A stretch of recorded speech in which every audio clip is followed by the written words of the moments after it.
இன்னைக்கு நம்ம பார்க்க போற டாபிக் ரொம்பவே இன்ட்ரெஸ்டிங்கான டாபிக். தமிழ் சினிமால ஃபிளாப் மேல ஃபிளாப் கொடுத்து இனிமே இவர் படம்லாம் ஓடாது, இவர் நடிச்சாலே ஃபிளாப் தான் ஆகும், இந்த ஆக்டரோட கெரியரே காலி அப்படின்னு நம்ம நினைக்கும் போது அதெல்லாம் உடைச்சு கெத்தா கம்பேக் கொடுத்த தமிழ் ஆக்டர்ஸோட டாப் 10 தரமான கம்பேக்ஸ் பத்தி தான் இந்த வீடியோல பார்க்க போறோம்.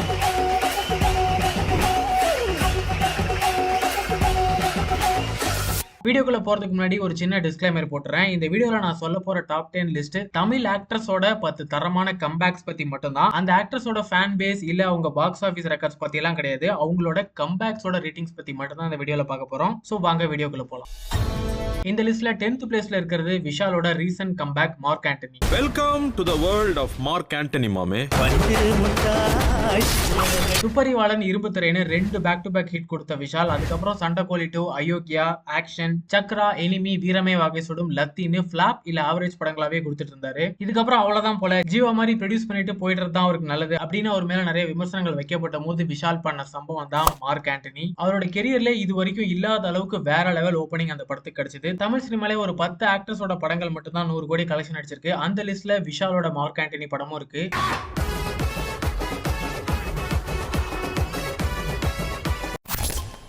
9th பிளேஸ்ல இருக்கிற படம் ஏகேவோட பில்லா.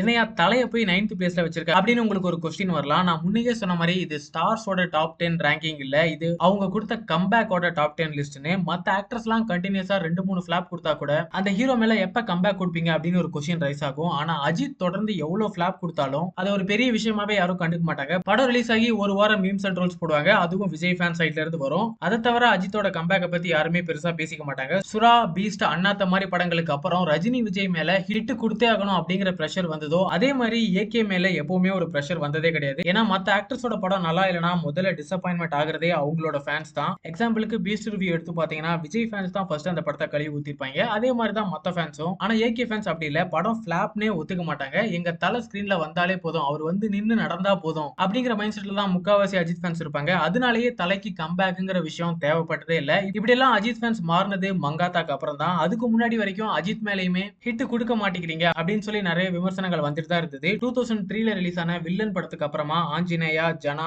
ஜி, திருப்பதி, ஆழ்வார்னு தொடர்ந்து ஃபிளாப் படங்கள் கொடுத்துட்டு இருந்தார் அஜித். அதுக்கு நடுவுல வரலாறு, அட்டகாசம் மாதிரி ஹிட் படங்களும் கொடுத்தாரு. பட் கமர்ஷியலா அது ரெண்டுமே அந்த அளவுக்கு பெரிய சக்சஸ் ஆகல. அடுத்து ஒரு ஹிட் கொடுத்தே ஆகணுங்கிற சிச்சுவேஷன்ல தான் சூப்பர் ஸ்டார் ரஜினிகாந்த் நடிச்சு ஹிட் ஆன பில்லா படத்தை அஜித் ரீமேக் பண்ணாரு. படம் வேற லெவல் ஹிட். ஏகே கெரியர்லயே ஒரு கல்ட்டான படம்னா பில்லா தான். முக்கியமா படத்துல அவரோட லுக், ஸ்கிரீன் பிளே, டைலாக்ஸ்னு எல்லாமே வேற லெவலா இருக்கும். பிஜிஎம்லாம் இன்டர்நேஷனல் ஸ்டாண்டர்ட்ல யூஎன் போட்டிருப்பாரு.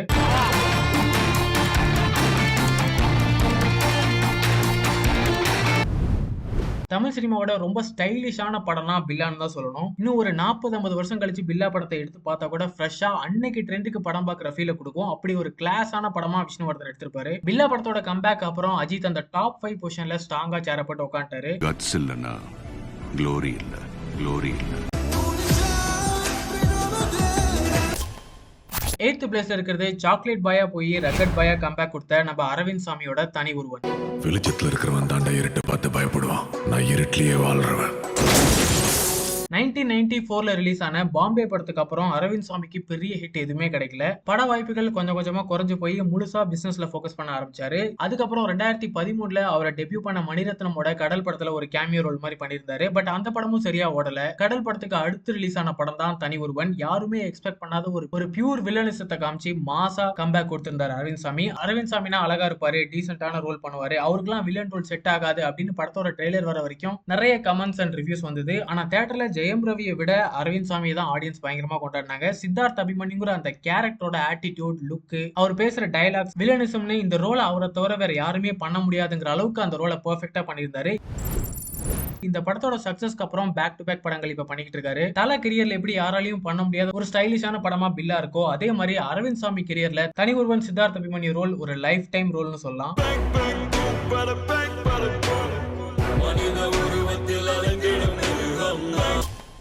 7th பிளேஸ்ல இருக்கிறது சியான் விக்ரமோட சேது.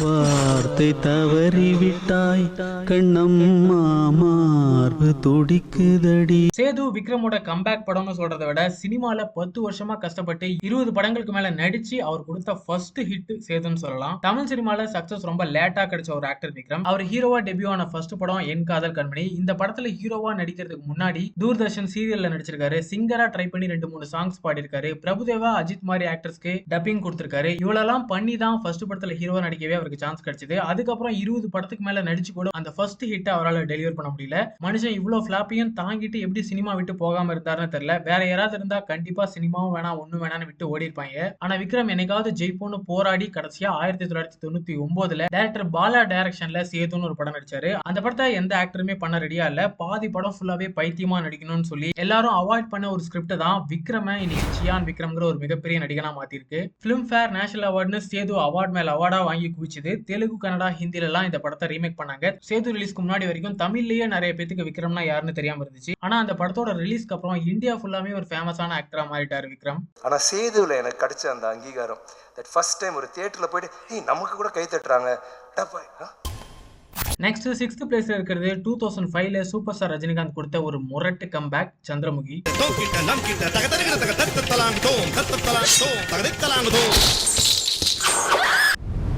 1999ல படைப்பா ரிலீஸ் ஆச்சு. இந்தியன் சினிமால அது வரைக்கும் வந்திருந்த எல்லா கமர்ஷியல் படங்களையும் படைப்பா தூக்கி சாப்பிட்டுச்சு. அந்த படத்துக்கு அப்புறம் சூப்பர் ஸ்டார் மேல மொத்த இந்தியாவுக்குமே ஒரு வேற லெவல் ஹைப் கிரியேட் ஆயிருந்தது. படைப்பாவை பீட் பண்ற அளவுக்கு ஒரு ஸ்கிரிப்ட் வேணும், அதுக்கு ஈக்குவலாவது ஏதாவது ஸ்கிரிப்ட் வேணும்னு சொல்லி ரொம்ப நாளாவே கதை மட்டுமே கேட்டுட்டு இருந்தாரு ரஜினி சார். நிறைய கதைகள் கேட்டு எதுவுமே ஒர்க் அவுட் ஆகாம சரி நம்மளே ஒரு படம் எடுப்போம் அப்படின்னு சொல்லி அவரே எடுத்த படம் தான் பாபா. பட் அந்த படமும் ஃபிளாப் ஆயிடுச்சு. படைப்பா ரிலீஸ் ஆகி 3 வருஷம் கழிச்சு தான் பாபா படம் ரிலீஸ் ஆச்சு. அதுவும் ஃபிளாப் ஆனதால இதுக்கப்புறம் ரஜினி அவ்வளவுதான் ரிட்டையர் ஆக வேண்டியது அப்படின்னு சொல்லி வாரம் ஒரு நாளிதழ்ல அவரோட கம்பேக் எப்ப அப்படிங்கிற மாதிரி நிறைய ஆர்டிகல்ஸ் ரிலீஸ் பண்ணிட்டு இருந்தாங்க. பாபா டு சந்திரமுகி இந்த பீரியட்ல தான் அவர் மேல அதிகமான நெகட்டிவிட்டி இருந்தது. அப்ப பாலிடிக்ஸ்லயும் அவருக்கு நிறைய எதிரிகள் இருந்ததால எப்போ ஹிட் குடிப்பீங்க, இனிமே நீங்க அவ்வளவுதான் அப்படின்னு சொல்லி போட்டு அடின்னு அடிச்சிட்டாங்க. அடுத்த ஹிட் எப்போன்னு கேட்க ஆரம்பிச்சவங்க எப்போ ரிட்டையர் ஆவீங்க அப்படின்னு கேட்கிற ஸ்டேஜுக்கு வந்துட்டாங்க. இதெல்லாம் பார்த்து தலைவர் காண்டாகி ஹிட் கொடுத்தே ஆகணும்னு மலையாளம், கன்னடால ஆல்ரெடி பெரிய ஹிட் ஆயிருந்த படத்தை சந்திரமுகின்னு ரீமேக் பண்ணி ஒரு வேற லெவல் கம்பேக் கொடுத்தாரு.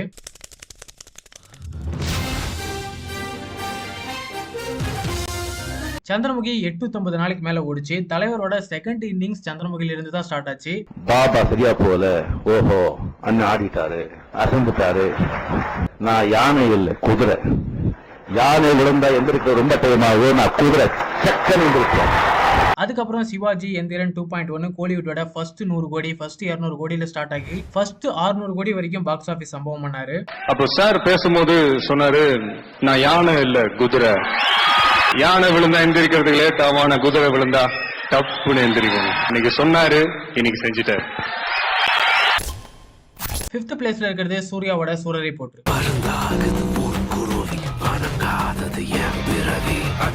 சூர்யா 2013ல சிங்கம் 2ன்னு ஒரு பிளாக் பஸ்டர் படம் கொடுத்தாரு. அதுக்கப்புறம் அஞ்சான், மாஸ் 24, சிங்கம் 3, தானா சேர்ந்த கூட்டம், NGK, காப்பான்னு 7 படங்கள் சொல்லிக்கிற அளவுக்கு பெரிய ஹிட் ஆகல. 24, சிங்கம் 3 இந்த 2 படமும் கலெக்ஷன் வைஸ்ல ஹிட் தான். பட் மிக்ஸ்டு ரிவ்யூஸ் தான் படத்துக்கு வந்திருந்தது. சோ அயன் சிங்கம் மாதிரி எல்லா ஆடியன்ஸையும் சாட்டிஸ்ஃபை பண்ற மாதிரி ஒரு படம் அவருக்கு 7 வருஷமாவே அமையாம இருந்துச்சு. அதுலயும் NGK, காப்பான் படத்துக்குலாம் மீம்ஸ், ட்ரோல்ஸ் போட்டு சூர்யாவை பயங்கரமா கலாச்சி விட்டாங்க. அவரு டயர் 1 ஸ்டாரே இல்ல, டயர் 2 ரேஞ்சில இருக்க வேண்டியவர் அப்படிலாம் சொல்லி அவர் ட்ரோல் பண்ண ஆரம்பிச்சாங்க. 2020ல சூரரை போற்றுன்னு ஒரு தரமான படத்தை OTTல ரிலீஸ் பண்ணி அவரோட கம்பேக்கை கொடுத்தாரு. தியேட்டர்ல ரிலீஸ் ஆகியிருந்தா கூட தமிழ் ஆடியன்ஸ் மட்டும் தான் அந்த படத்தை பார்த்திருப்பாங்க. OTTல ரிலீஸ் பண்ணதால் மொத்த இந்தியாவுமே அந்த படத்தை பார்த்து படம் சென்சேஷன் ஹிட் ஆயிடுச்சு. லாக்டவுன்ல OTTல இருக்கிற எல்லா படத்தையும் பார்த்துட்டு ஏதாவது நல்ல படம் வருமானு காத்திருந்த எல்லா ஸ்டேட் ஆடியன்ஸ்க்குமே சூரரை போட்டு ஒரு செம்ம ட்ரீட்டா அமைஞ்சது. நார்த் ஆடியன்ஸ் கிட்டயும் சூர்யா நல்லா ஃபேமஸ் ஆயிட்டாரு அந்த படத்து மூலியமா. டயர் 2 ஆக்டர் ஆயிடுவாரோன்னு யோசிச்ச சூர்யா சூரரை போட்டுங்கிற ஒரு படத்து மூலியமா அப்படியே டிரான்ஸ்ஃபார்ம் ஆயிட்டாரு. அதுக்கப்புறம் நேஷனல் அவார்டு வாங்கினாரு. ஆஸ்கார்ல ஜூரி மெம்பரா செலக்ட் ஆனாரு. 300 கோடி பட்ஜெட்ல கங்குவான்னு ஒரு படத்துல நடிச்சுக்கிட்டு இருக்காரு. பாலிவுட் படங்கள்ல இருந்து கூட நிறைய ஆஃபர்ஸ் அவருக்கு வந்துருக்கு. ஒரு பாலிவுட் படத்துலயும் ஆல்ரெடி கமிட் ஆயிருக்காரு. கர்ணன் ஒரு பெரிய பட்ஜெட் படம். சோ சூரரை போற்று இல்லனா சூர்யாவோட இந்த செகண்ட் இன்னிங்ஸே இல்லன்னு சொல்லலாம். இப்போ அவர் போயிட்டு இருக்க ட்ராக் தான் அவரோட சினிமா கெரியர்லயே ஒரு பீக்கான மூமெண்ட். இந்த மூமெண்ட் அப்படியே பிடிச்சி ஒரு 4 ஹிட் கொடுத்துட்டாருன்னா கூட கோலிவுட்டோட டாப் ஆக்டர் ஆக சான்ஸ் நிறையவே இருக்கு.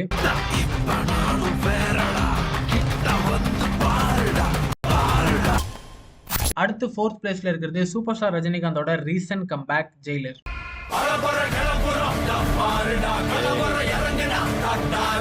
சந்திரமுகிக்கு அப்புறம் சிவாஜி எந்திரன் 2 இண்டஸ்ட்ரி ஹிட் கொடுத்து இந்தியா ஃபுல்லாவே ஃபேமஸான படங்களா பேக் டு பேக் ரிலீஸ் பண்ணாரு. அதுக்கப்புறம் கோச்சடையான், லிங்கான்னு 2 படங்கள் சரியா போகல. கபாலி மிகப்பெரிய ஹைப்ல தான் ரிலீஸ் ஆச்சு, பட் அதுவுமே அந்த அளவுக்கு ஓடல. அதுக்கப்புறம் ரிலீஸ் ஆன காலா 2.0 இந்த 2 படத்துக்கும் பாசிட்டிவ் ரிவ்யூ வந்தது, at the same time negative review வந்தது. சோ ஆஃப்டர் எந்திரன் ரஜினி ஸ்டாண்டர்ட்ல ஃபேன்ஸை சாட்டிஸ்ஃபை பண்ற மாதிரி வந்த ஒரே படம் பேட்டை மட்டும்தான். பேட்டை பிளாக் பஸ்டர் ஹிட்டான படம் தான், பட் இருந்தாலும் கம்பேக்லாம் சொல்லிட முடியாது. பேட்டை சக்சஸை மறக்கடிக்கிற மாதிரி அடுத்து தர்பார் அண்ணாத்தான்னு 2 மொக்க படங்களை பேக் டு பேக் ரிலீஸ் பண்ணிட்டாரு. அண்ணாத்தையா ட்ரோல் பண்ணாத ரிவ்யூஸே இல்லைன்னு சொல்லலாம். தலைவர் கெரியர்லேயே ஒஸ்ட் மூவினா அண்ணாத்தன் தான் நான் சொல்லுவேன். இனி ரஜினிகாந்த் நம்பர் 1 இல்ல, முன்னாள் சூப்பர் ஸ்டார், 10 வருஷமா ஹிட் கொடுக்கல, இப்படின்னு நிறைய கான்ட்ரவர்சிஸ் அவர் சுத்திட்டு இருந்தது. இந்த கான்ட்ரவர்சிஸ்க்குலாம் அவர் வச்ச பெரிய ஃபுல் ஸ்டாப் தான் ஜெயிலர். ஒரு பக்காவான ரஜினி படமா நெல்சன் எடுத்திருந்தாரு. தமிழ்நாட்டுல மட்டும் இல்ல, தெலுங்கு, கன்னடா, கேரளான்னு எல்லா ஸ்டேட்லயுமே செலிப்ரேஷன் வேற லெவலா பண்ணிருந்தாங்க. சிவாஜி எந்திரன் மாதிரி இந்த படத்துக்குமே ஆடியன்ஸ் கூட்டமா தியேட்டருக்கு போய் என்ஜாய் பண்ணாங்க. கேரளா, கனடா சீஃப் மினிஸ்டர்லாம் தியேட்டருக்கு போய் பாக்குற அளவுக்கு படம் சென்சேஷனல் பிளாக் பஸ்டர் ஆயிடுச்சு. ஹிட் கொடுத்தே ஆகணுங்கிற சிச்சுவேஷன்ல ஹைப்பே இல்லாம ரிலீஸ் ஆகி வேற லெவல் சம்பவம் பண்ணிச்சு ஜெயிலர். 2K கிட்ஸுக்குலாம் ரஜினினா யாரு அப்படின்னு காமிச்சிட்டாரு. One of the best comeback in Indian சினிமானே சொல்லலாம்.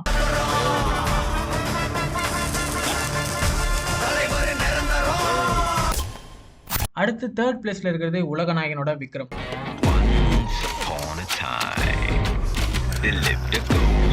கமல் சார் இந்தியன் சினிமாலே ஒரு பெஸ்ட் ஆக்டர். ஆனா இந்த ஃபேன் வார்ஸ், யாருக்கு அதிக ஃபேன்ஸ் இருக்காங்க, யாரு படம் அதிக கலெக்ஷன் அடிக்கும், இப்படிலாம் கான்வர்சேஷன் வரும்போது ரஜினி, விஜய், அஜித், சூர்யா பத்தி மட்டும் தான் பேசுவாங்க. பாக்ஸ் ஆபீஸ்னு வந்தாலே கமலை கழட்டி விட்டு வந்துருவாங்க. அதே மாதிரி தமிழ் சினிமாவோட நம்பர் 1 ஆக்டர் ரஜினியா இல்ல விஜயா இல்ல அஜித்தானு தான் பேசுவாங்களே தவிர கமல் நம்பர் 1 ஆக்டர்னு ஒரு பேச்சுக்கு கூட சேர்த்துக்க மாட்டாங்க. ஏன்னா அவரோட பிலிமோகிராஃபி ஃபுல்லாவே எக்ஸ்பெரிமெண்ட் படங்களாவே பண்ணிட்டு இருந்தாரு. கமர்ஷியல் படங்கள் பண்ணக்கூடாது அப்படின்னு ஒரு வீம்பாவே அதை அவாய்ட் பண்ணிட்டு இருந்தாரு. விஸ்வரூபம், தசவதாரம் மாதிரி நடுவுல அப்பப்ப பாக்ஸ் ஆபீஸ் பக்கம் எட்டி பார்ப்பாரு. ஆனா கன்சிஸ்டன்சியா பாக்ஸ் ஆபீஸ்ல மினிமம் கேரண்டிங்கிறதே இல்லாத ஒரு ஆக்டர் தான் கமல். பட் கமலோட சினிமா ஸ்டைல தெரிஞ்ச அவரோட ஃபேன்ஸ், மத்த நியூட்ரல் ஆடியன்ஸ்க்கும் அவரோட ஒர்த் என்னங்கிறது நல்லாவே தெரியும். அப்படி கமல் யாருன்னு நான் காட்டுறேன்னு சொல்லி ஒரு கமல் கன்னி பண்ண சம்பவம் தான் விக்ரம்.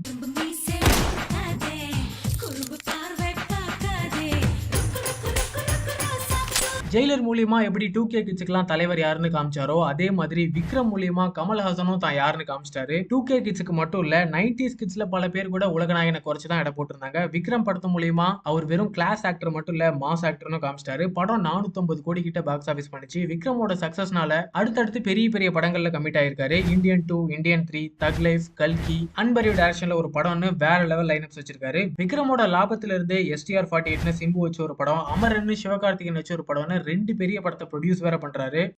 சோ கடைசியில இந்த சினிமா உலகநாயகனையும் ஒரு கமர்ஷியல் ஆக்டரா மாத்திருச்சு. ஆனா தலைவன் கமர்ஷியல் சினிமால கூட ஏதோ ஒரு எக்ஸ்பெரிமெண்ட் ஆட் பண்ணிடுவாரு. லைக் விக்ரம்ல ஃபர்ஸ்ட் ஆஃப் ஃபுல்லாவே வராம இன்டர்வலுக்கு அப்புறம் என்ட்ரி கொடுத்த மாதிரி இதுக்கப்புறம் வர்ற எல்லா படங்களையும் கண்டிப்பா அவரோட அந்த எக்ஸ்பெரிமெண்ட்ஸ் இல்லாம இருக்காது.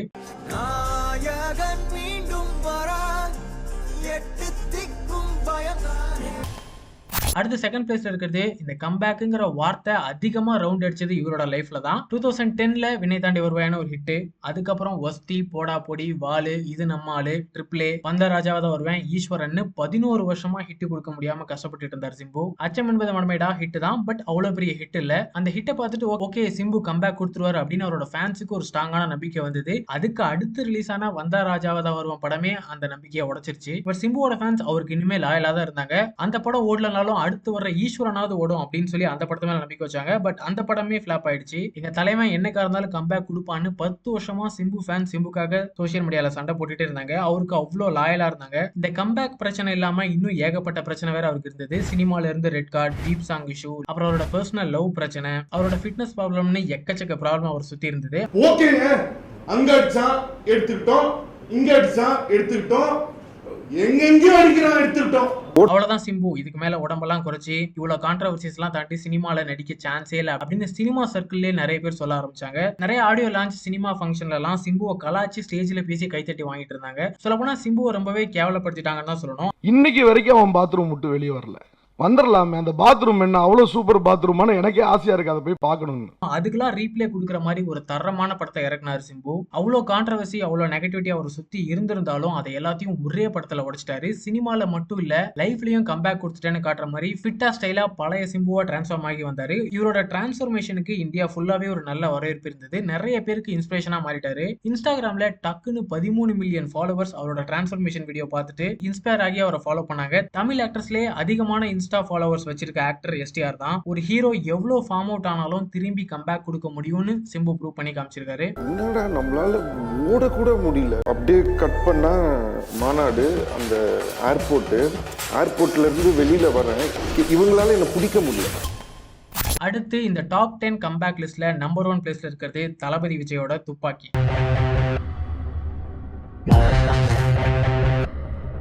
2007ல போக்கி ரிலீஸ் ஆகி பிளாக் பஸ்டர் ஹிட் ஆச்சு. அதுக்கப்புறம் அழகிய தோன் மகன், குருவி, வில்லு, வேட்டைக்காரன், சுறா அப்படின்னு 5 பேக் டு பேக் ஃபிளாப் படங்கள் கொடுத்துட்டாரு. அபியூஸ், பாடி மார்பிங்னு கோலிவுட் ஆக்டர்ஸ்லயே அதிகமான ட்ரோல்ஸை ஃபேஸ் பண்ண ஒரு ஆக்டர் விஜய் தான். அந்த 5 ஃபிளாப்னால அவருக்கு ஏகப்பட்ட ப்ராப்ளம்ஸ் ப்ரொடியூசர்ஸ் டிஸ்ட்ரிபியூட்டர் சைட்ல இருந்து வந்துச்சு. சில ப்ரொடியூசர்ஸ் டிஸ்ட்ரிபியூட்டர்ஸ்லாம் விஜயால நாங்க நடுத்தருக்கு வந்துட்டோம் அப்படின்னு சொல்லி கோர்ட்ல எல்லாம் கேஸ் போட்டு அவருக்கு ப்ராப்ளம் மேல ப்ராப்ளம் கொடுத்துட்டே இருந்தாங்க. அப்போ அஜித் சூர்யாலாம் மங்காத்தா, சிங்கம்னு பேக் டு பேக் நிறைய ஹிட் படங்கள் கொடுத்துட்டு இருந்ததால நிறைய விஜய் ஃபேன்ஸே அவங்க விஜய் ஃபேன்ஸ்னு சொன்னா கலாய்க்கிறாங்கன்னு சொல்லி அஜித் சூர்யா ஃபேன்ஸா கன்வெர்ட் ஆயிட்டு இருந்தாங்க. அதுக்கப்புறம் காவலன், நண்பன், வேலாயுதம்னு ஹிட் படங்கள் கொடுத்து கம்பேக் கொடுக்க முடியும் அப்படின்னு அவரோட ஃபேன்ஸ்க்கு ஒரு ஹோப் கொடுத்தாரு. இந்த 3 படத்துக்கு அப்புறம் 2012ல துப்பாக்கி டீசர் ரிலீஸ் ஆச்சு.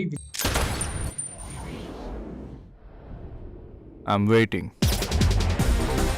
விஜயோட லுக், ஏஆர் முருகதாஸோட ஹிட் ரேஷியோ, டீசர்ல வந்த பிஜிஎம்னு துப்பாக்கி படம் ரிலீஸ்க்கு முன்னாடியே அந்த படத்துக்கு ஒரு பெரிய ஹைப்பை கிரியேட் பண்ணுச்சு. இந்த படம் இவ்வளவு பெரிய ஹிட் ஆகும்னு ஃபேன்ஸ் எப்படி டீசர் ட்ரெய்லர் பார்த்து ப்ரெடிக்ட் பண்ணாங்கன்னு தெரியல. படம் ரிலீஸ்க்கு முன்னாடியே செலிப்ரேஷன் வேற லெவலா பண்ணிட்டு இருந்தாங்க. படமும் அதே மாதிரி எக்ஸ்பெக்ட் பண்ணாத அளவுக்கு வேற லெவல் ஹிட் ஆச்சு. தமிழ் சினிமாவோட ஃபர்ஸ்ட் 100 கோடி கலெக்ஷன் அடிச்ச படம் சிவாஜி, சூப்பர் ஸ்டாரோட படம். அதுக்கப்புறம் 100 கோடி கலெக்ஷன் அடிச்ச ஆக்டர் தளபதி விஜய் தான் துப்பாக்கி படத்து மூலியமா. கலெக்ஷன் மட்டும் இல்ல, இந்த படத்துக்கு அப்புறம் தளபதி விஜயோட கெரியரே தலையில மாறிச்சுன்னு தான் சொல்லணும். அவரோட லுக்கே கம்ப்ளீட்டா மாத்திட்டாரு. அதுக்கு முன்னாடி எல்லாம் பாத்தீங்கன்னா கர்லி ஹேர் வச்சுட்டு பியர்ட் எல்லாம் வைக்காம லைட்டா ஒரு மாதிரி மீச தாடி வச்சுக்கிட்டு ஒரு நார்மல் லுக்ல தான் இருந்திருப்பாரு. துப்பாக்கிக்கு அப்புறம் ஸ்டைலா பியர்ட் வைக்கிறது, ஃபிட்னஸ் மெயின்டைன் பண்றதுன்னு ஆளே கம்ப்ளீட்டா ஸ்டைலா மாறிட்டாரு. சினிமால ஒரு நல்ல ஸ்கிரிப்ட் கிடைச்சா யாரு வேணா கம்பேக் கொடுக்கலாம். ஆனா அந்த கம்பேக்கை தக்க வச்சுக்கிறது தான் ரொம்ப கஷ்டம். விஜய் அவருக்கு துப்பாக்கில கிடைச்ச கம்பேக்கை பயங்கரமா யூட்டிலைஸ் பண்ணிட்டும் இருக்காரு. ஒரு படம் சரியா போகலன்னா கூட அடுத்த படத்திலேயே ஒரு ஹிட் கொடுத்து அந்த பிளாப்பை மறக்கடிச்சிடறாரு. எக்ஸாம்பிளுக்கு புலி பிளாப் ஆச்சுன்னா அடுத்து தெரி மாதிரி ஒரு படம் கொடுத்துறாரு. பைரவா சரியா போகலன்னா அடுத்து மெர்சல் மாதிரி ஒரு படம் கொடுத்துறாரு. சோ தொடர்ந்து 2 படங்கள் கூட ஃபிளாப் ஆகாத மாதிரி கரெக்டா படங்களை சூஸ் பண்ணி இன்னைக்கு அவரோட கெரியர் பீக்ல இருக்காரு. 5 படம் தொடர்ந்து ஃபிளாப்னு கோர்ட்ல கேஸ் போடப்பட்ட ஒரு ஆக்டர் இன்னைக்கு கோலிவுட்ல 600 கோடி கலெக்ஷன் வரைக்கும் அடிச்சிருக்காரு. தமிழ் சினிமாவோட நம்பர் 1 ஆக்டர், அடுத்த சூப்பர் ஸ்டாருங்கிற இமேஜ், இப்போ அரசியல்னு இது எல்லாத்துக்குமே ஒரு பேஸ் துப்பாக்கியில அவர் கொடுத்த அந்த கம்பேக் தான்.